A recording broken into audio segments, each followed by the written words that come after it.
Hello to anyone who cares, my name is Silentesque, and welcome back to Dream Daddy.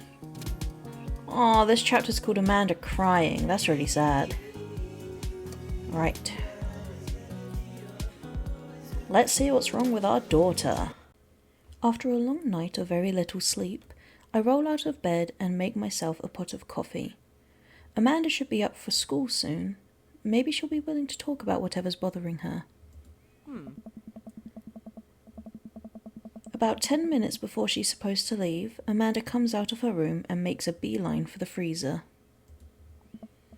Morning, Amanda. Morning. She drops a frozen waffle into the toaster and slams the freezer door. She won't look at me. Yikes. Amanda, please. So, anything big going on at school today? No. Okay. Do you need a ride to school? No. Want some coffee? Amanda pulls the toaster level up and takes her still freezer burned waffle out before it's finished cooking. I have to go. Amanda picks up her bag and storms out. Amanda! Amanda, please! Tell me what I did wrong. Oh, Jesus. Sound like someone just got shot.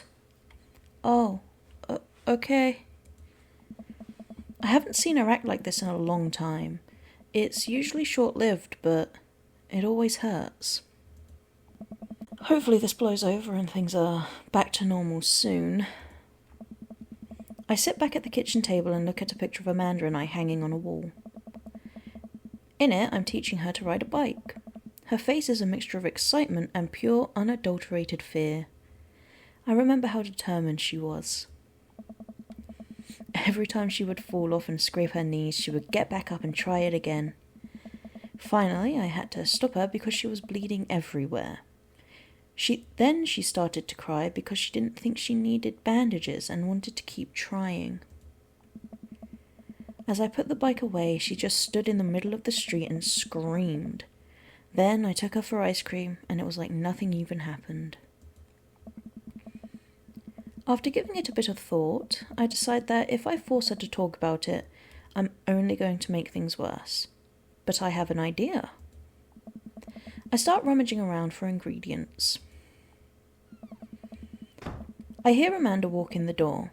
Instead of heading for the kitchen, like she usually does, she makes a beeline to her room.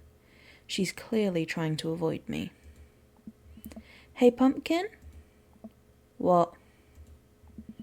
Can you come here for a sec? There's a moment of silence. Yeah. I wanted to say sorry about last night. I'm just worried about you, kiddo. I get scared when I know something's wrong, and I get even more scared when I feel like I can't do anything about it. Dad, So just, whatever it is, and you don't have to tell me if you don't want to, but whatever it is, just know that you have a dad in your corner who wants you to be happy. Honey, you know I'm bad with words, so I was hoping I could speak a language we both understand. I pull a cake out of the refrigerator and place it on the table. Hopefully the frosting has set by now. Ta-da! Dad. Ah! Sorry you're sad, but I support you 100%. Aww. That's so cute.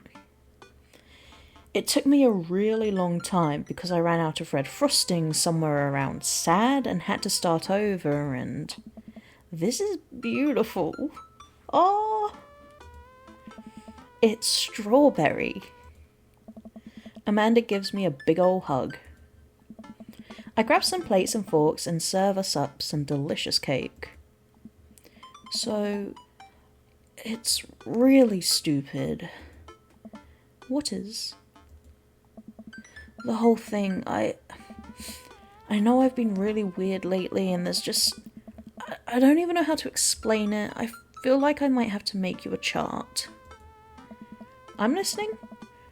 Do you want me to take notes? I guess I should start from the top. So, You know how Emma R's going to that fancy art school in California, right? Emma R. The one who puked in Dead Gotham Beyond, the best friend, the other one.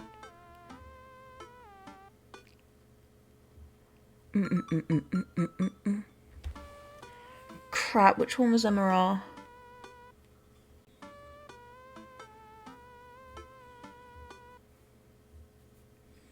Was Emma R the best friend? Oh, thank God, okay. You got it! Wow, proud of you. Thank fuck. That felt really important. Emma R is the best friend, Emma P is the other one. Okay, keep that in your noggin. Being a parent is stressful. Anyways, ever since she got the acceptance letter, I've been feeling like she's drifting away, you know? And she's been spending a lot more time with Grace and Emma P. I just thought it was all in my head for a while, but then I found out from Rosie M that both of the Emmas, Grace and Noah, all went to a party at Mackenzie F's on the same night they all told me they were busy studying for the Calc AB final. Those fucking honey, if you need me to, I can lecture some kids. I will do that for you. Yikes. So, another important piece of information is, God, this is embarrassing. I have a crush on Noah, and, that's a thing. What? Whoa, I had no idea. I definitely didn't know that. Okay. You're a bad liar. So are you. I learned from the worst. Anyway, so the only person I told about the crush was Emma R, and she promised not to tell anybody. I didn't confront them about the party thing, because I didn't want to start drama, so I just keep quiet and keep going about my business. Amanda sighs. And then one day I invite everybody out to get nachos at the mall, and after not texting me back for like 2 hours, even though none of them ever put their phones down for more than 60 seconds, they all say they're busy, like simultaneously. Honey, if you don't want me to lecture them, I will straight up slap a child for you. I will do that. So I tell them, never mind, I'll just eat nachos at home, right? But we were out of chips and I really, really wanted nachos. Totally understandable. So I go to the mall anyway. I get to the food court and who do I see there but Grace, Emma P, Emma R and Noah, all hanging out together and eating nachos without me. What? Oh, it gets better. I'm standing by the escalators watching them, and I realise that Noah has his arm around Emma R, which is kinda weird, right? But then they kiss? No. Yes, I know. So I storm over there and I'm like, hey. And Grace drops a nacho on her shirt, because of course she does, and Emma R just like glares at me. Grace, nothing is coming up. I don't know who that is. Grace is the boring one, gossipy one. Did she poop the bed too? The boring one? Well, yeah, but that's not the important part. Grace is the one nobody really likes. Or I guess that's me now. But anyway, nobody will say anything and I'm just like, you guys suck. Which I realise is not the most eloquent thing to say, but I was very angry and really embarrassed and I just wanted to get out of there. So I left, without nachos might I add, which only further contributed to this shitty day, and immediately drafted a super long text to the group chat asking them why they've been so weird. And I wrote another one to Emma R asking how long the Noah thing's been going on and... Sorry, I know that's a lot. You still following? What did Emma R say? I'm a little confused, but I think I understand. I have no idea what's happening. No, what did Emma R say? I'm following. Yeah. Oh, okay. Get a load of this. Emma R says, you know what? Let me just read it to you. You know what? Let me just read it to you. Amanda pulls out her phone and reads, word for word, an arduously long string of text messages. Can you believe that? I cannot believe that. I care so much about Amanda's social life and mental well-being, but man, do I not understand what she's talking about. This is all beyond me, but I am trying my hardest to be supportive. They were dating in secret for like months. So I told her that she's being a really terrible friend, and she's like, well, if you think I'm so terrible, then just stop being my friend. And I was like, okay. And then she left me on red. And then, wait, left me on red? What's that? Lorenzo. Sir. Oh, like, she saw my message and didn't reply? And I know because there are read receipts. There are red receipts. Read receipts? Red receipts. I don't know what read receipts are, but I'm just gonna nod and pretend I understand. Gotcha. So while this is all happening, I'm talking to Emma P about how mad I am because she's at least being kind of reasonable, and I'm venting to her about how pissed I am at everybody and stuff. And then out of nowhere, Noah texts me and is like, how could you say that about me? And I'm like, say what about you? And he tells me that Emma P sent screenshots of everything I told her to the group chat that I got kicked out of. Alright, I think you lost me at screenshots, but that definitely sounds bad. There's so much more, but honestly, it's all just really stupid teenager stuff. The bottom line is that everybody dropped me, half of my grade hates me, and now I have no friends. That's tough, Amanda. I will endeavour to do everything I can to help you. Amanda, I'm so sorry. I almost expected it from everybody else, but Emma R's been there since Dad died. I can't believe she would just stab me in the back like that. I'm not even that mad that she's dating Noah. I'm just upset that she's lied to me about it for so long. Amanda stabs the remnants of her cake. Okay, I take it back. I'm kinda mad she's dating Noah. Like, what did I do wrong? Why did everyone just suddenly decide I'm not cool anymore? Why wasn't I enough? I don't understand. And as mad as I am at everybody, like, I miss them, Dad. Amanda looks so dejected I almost can't take it. What could I possibly say to help? Oh.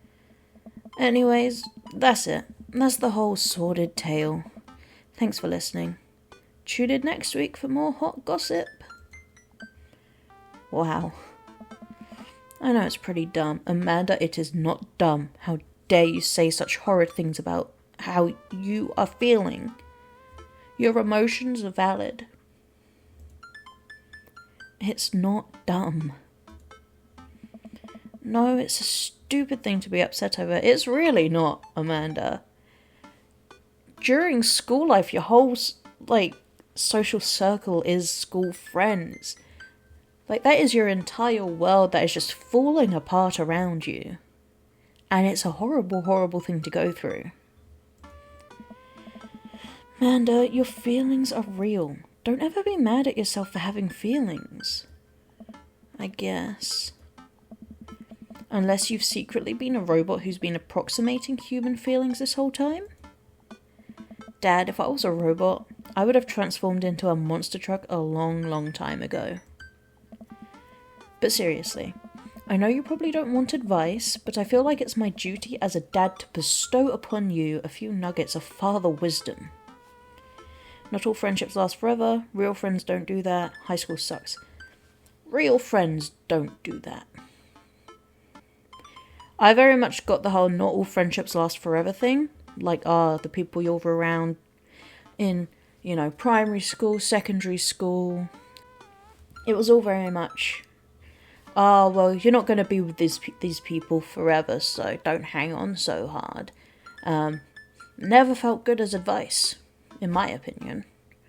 If you have real friends, they will stick for life, I believe. Real friends don't do that. Please don't be offended at me saying this, though, because I can understand how saying, oh, these people that you've dedicated so much time to aren't real friends. But then saying not all friendships last forever feels very like, just get over it. And high school sucks is just a given, you know? Real friends don't do that, Amanda. When you get older, you start realizing the sort of people you want to associate yourself with. Do you really want to surround yourself with people who would do something like that to their friend? It takes a lot of work to find and maintain meaningful relationships, or friendships. It took me a long time to figure that out myself, and I wish I had learned it sooner. If the other person isn't putting the effort in to show you how much they care, it's not worth it. You're not beholden to being their friend. Ultimately, I think this says way more about their character than it does about yours. Because you're amazing, and if they can't see that, well, that's their problem. I'll keep that in mind. I love you, Amanda. I looked down at the table. Did we just eat that whole cake? Yes, we did just eat that whole cake. And it was worth it. Perfectly valid. If ever there's a time to share a whole cake between two people, now is the time. Well, good talk. Amanda gets up to go to her room. Before she closes the door, she turns around. Hey, Pops? Yes? Thank you. You are always welcome.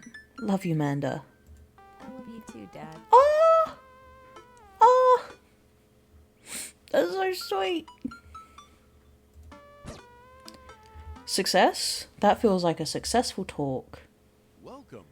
You've got dads. I've got Oh! Let me guess what this is going to be called. Dadmazon. It looks like the Amazon logo. Got it right. Hi, this is Steven from Dadmazon. I'm out front with your delivery. Oh, okay. Yes, I'll be right down. Wait, no. Sorry, I need to put on pants first. I can't find my pants, but I'm wrapped from waist down in a duvet. Are you cool with that? I can come back tomorrow. No, wait. I'll be right down. I found some sensible capris. Put on pants. Success. Oh, I got a package. Wonder what it is. Shouldn't you know? Did you not buy it? Oh, I bet it's that package of socks I ordered. Well, there you go. I open up the box and start pulling the packaging peanuts out. Man, these socks reek. Okay, that's definitely not socks. It's butterflies? Oh boy, I almost don't even want to know what Amanda was planning on doing with these.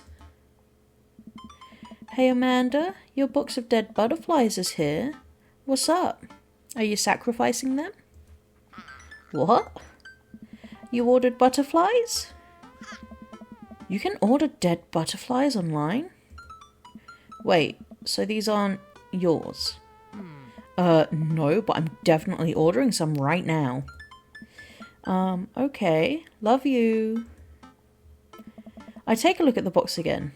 Is this a threat? Dead butterflies. We're going to be dead. Oh. This is addressed to Damien's house. Oh, that makes sense. He has the pinned up butterflies and moths and things.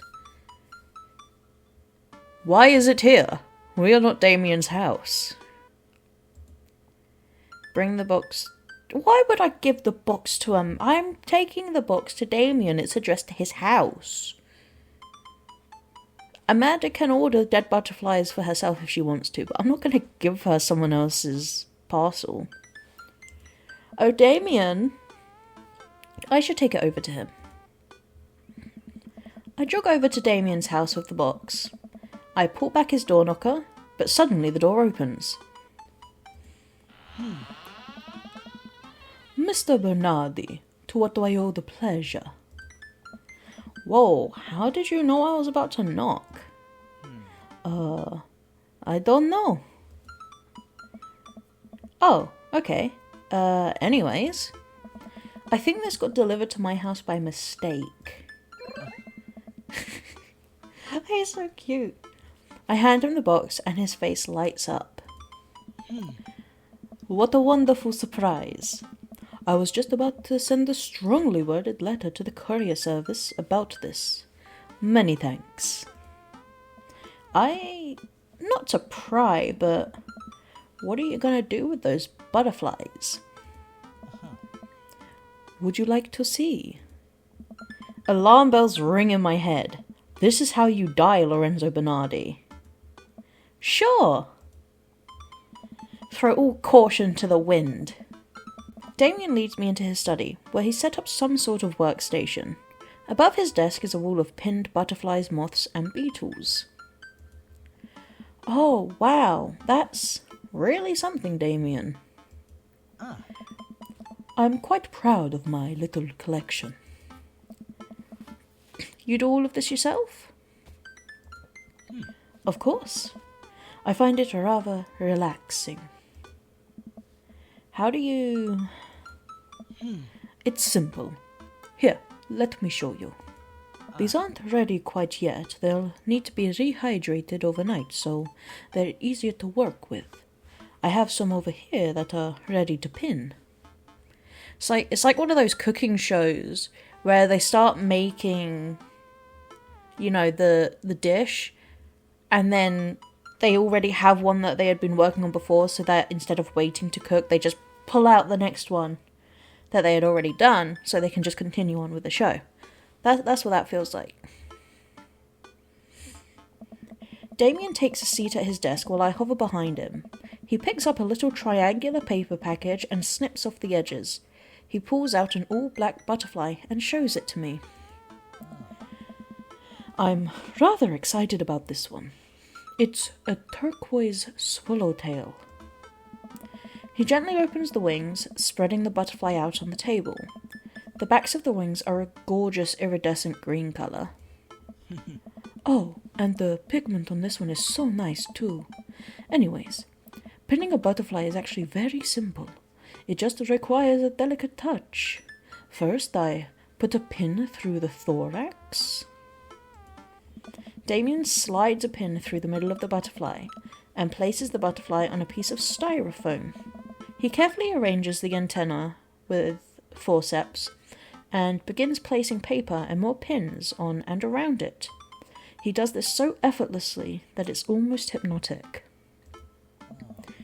I have a frame here that I think this one will look quite pretty in, but I'll need to let it sit for a couple of days until it's ready. And then what? I remove all of the pins and I put it on display with the others. I take a close look at Damien's collection. One with bright blue wings keeps drawing my eye. This one's so pretty. Damien takes it off the wall. Ah, yes. That's a blue morpho. One of my favorites too. He hands the small frame to me. Here, I think this would look lovely in your home. Oh, I couldn't take this. I insist. Believe me, I have more than enough. Thank you. If you ever have an interest in pinning some insects yourself, you know where to find me. I think I'll leave that up to you.